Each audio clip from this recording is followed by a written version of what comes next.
My name is Sarah Ann Johnson, and the exceptionality that I will be presenting on is deafness and hearing impaired. First, I will be discussing what this exceptionality is and how it is diagnosed. What does hearing impaired mean? A person is hearing impaired if his or her hearing threshold is higher than the normal hearing ability of 15 decibels. Hearing impairments could be mild or severe. So if you look at that pink table, a person with a hearing impairment would not be able to hear a whisper, possibly, or if it's more severe, they might not be able to hear normal conversation, and possibly shouting as well. So what is deafness? People are identified as deaf if their hearing threshold is over 72 decibels, which could be in the severe or profound range. So a person is deaf if they can only understand amplified speech, or they can't even understand that. They might not be able to hear anything at all in those ranges. There are different categories of deafness. Conductive deafness is when there are physical abnormalities in the outer or middle ear that affect a person's hearing. These can often be seen physically with the eye. Sensory neural deafness is when there are abnormalities in the inner ear. This type of deafness cannot be seen, so tests need to be conducted in order to identify it. Mixed deafness is the combination of conductive and sensory neural deafness. So there are abnormalities in both the outer ear and the inner ear.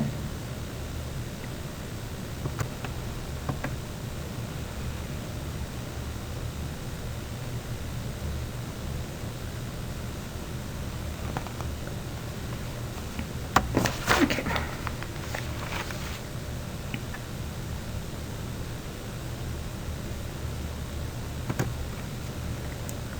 Why does hearing loss occur? Deafness that occurs before a person learns language, which is prelingual deafness, is mostly attributed to genetics. There are more than 400 genetic syndromes that can cause hearing loss. Deafness can also occur prelingually as a result of an infection, such as rubella or meningitis. The most common prelingual deafness environmental hearing loss cause comes from the congenital cytomegalovirus, or CMC. This virus often goes unrecognized or misdiagnosed before a student reaches school. Members of the deaf community are proud of their identity as a deaf person, and they don't feel that they are lacking anything. They use sign language, which is a language expressed through hand movements and facial expression to communicate. The Switch That Birth clip, which is a TV show with many deaf characters, called Not Hearing Loss, Deaf Gain, is a really interesting clip to watch and think about. It gives the perspective of the deaf community in a really clear way, and I would recommend all of you to watch it.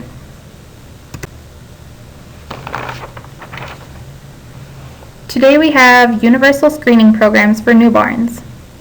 This was not always the case. Children used to not be identified as deaf or hearing impaired until about 3 years old, which is past the best age for learning language. Doctors realized this was a problem. They were losing out on language learning, and recently it has been essential to identify these deaf children immediately so that they can learn language at the right age. So just as recently as 1993, only 3% of newborns were screened for hearing loss, but in 2005, 93% of newborns were screened for hearing loss, and today it's just about 100%.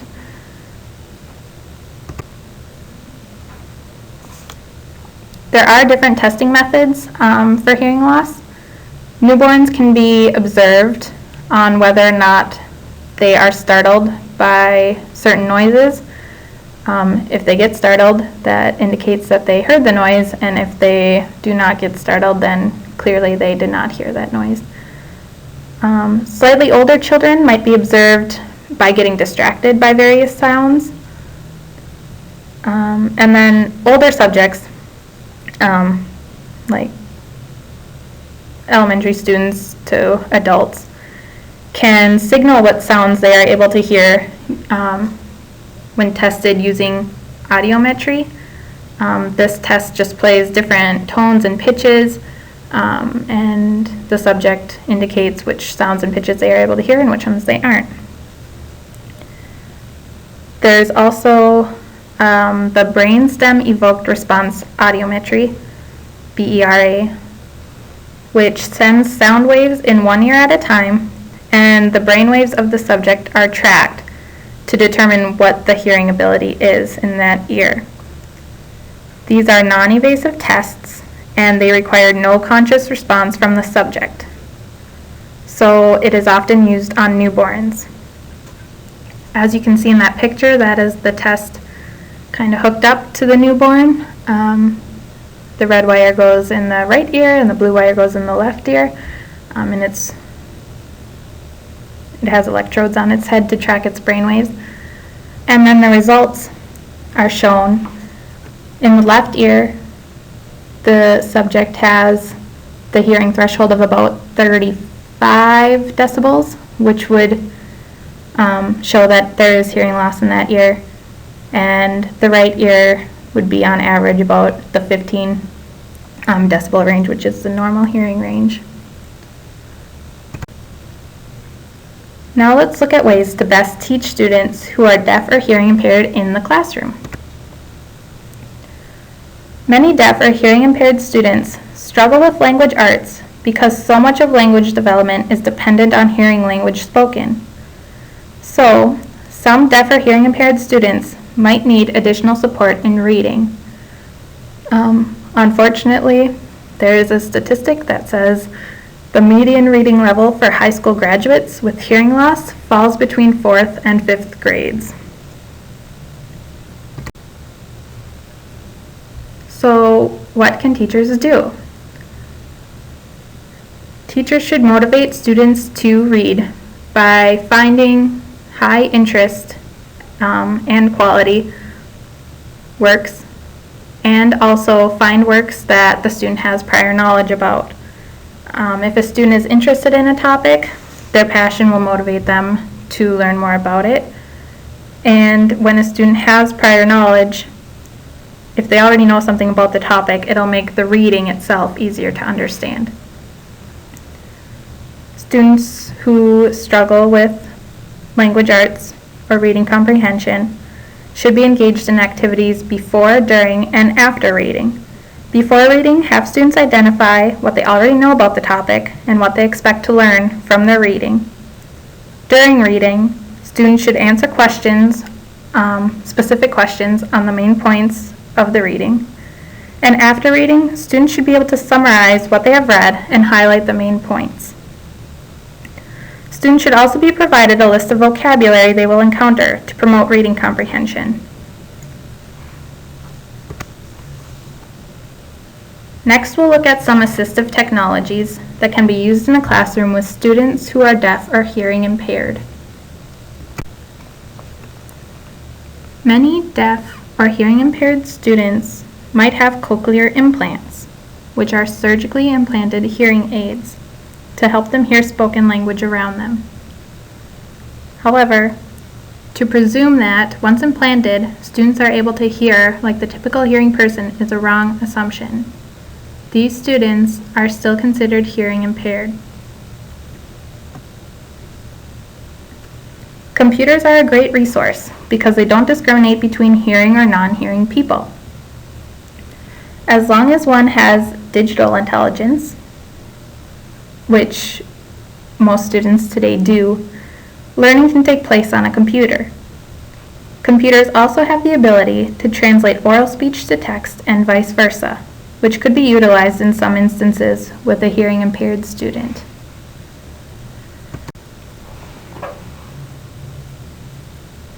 FM systems can be used in the classroom. These systems use a microphone that the speaker talks into, it transmits that sound through FM frequencies, and it is transmitted to the listener through a speaker. If FM systems are being used, some things to keep in mind are to limit background noise so the listener is able to hear what the speaker is saying. Pass the microphone to anybody that speaks. That includes if a student just asks a question during class, make sure that that student is given the microphone before they ask their question so that the hearing impaired student is able to hear everything that occurs in class, not just what the teacher says. Also, this system should be used consistently so the speaker and the listener become comfortable with the technology, and also that the rest of the students understand how it works and what their role in it is. Visual aids should be used in class because even students with mild hearing impairments may not receive all information that is presented orally. This quote really illustrates how chaotic classroom noise can be, even when it's meaningful. When students with a hearing loss are served in general education classrooms, access to the information transmitted during classroom discourse may be significantly reduced. This often occurs because of the rapid rate of discussions, continuous turn-taking, quick change of topics, the large number of speakers involved in the discussion, the tendency for more than one student to talk simultaneously, and the challenge for educational interpreters to convey essential classroom communication accurately for those students who rely on sign to communicate. As teachers, it is important to be aware that the more noise that occurs at once, the less a hearing impaired student is going to be able to receive from that. So make sure that each person takes their turn and the hearing impaired student has access to that speaker's voice. Projectors and interactive whiteboards can make it easy to provide a visual for all information provided orally. Any important points or concepts need to be provided visually so all students get the same information, whether by sight or sound. These technologies also keep all students' attention focused.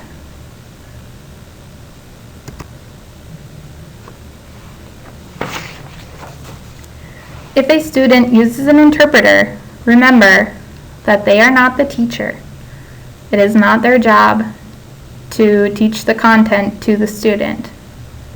It is only their job to translate what the teacher is teaching to the student.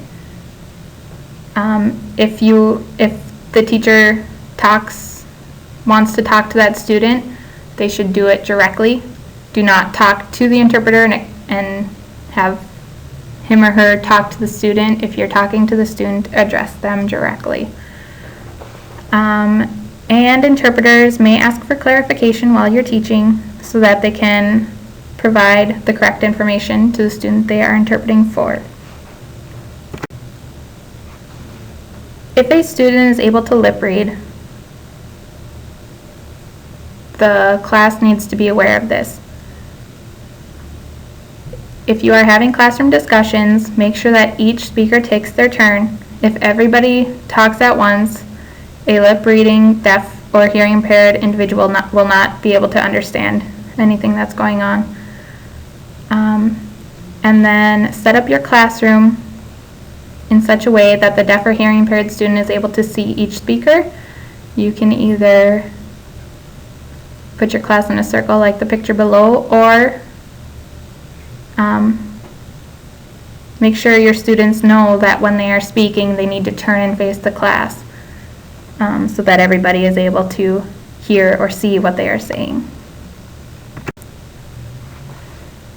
These are the works I referenced to gain the knowledge I have on this topic. That concludes my presentation on what deafness and hearing impairments are and how to serve deaf or hearing impaired students in a general classroom.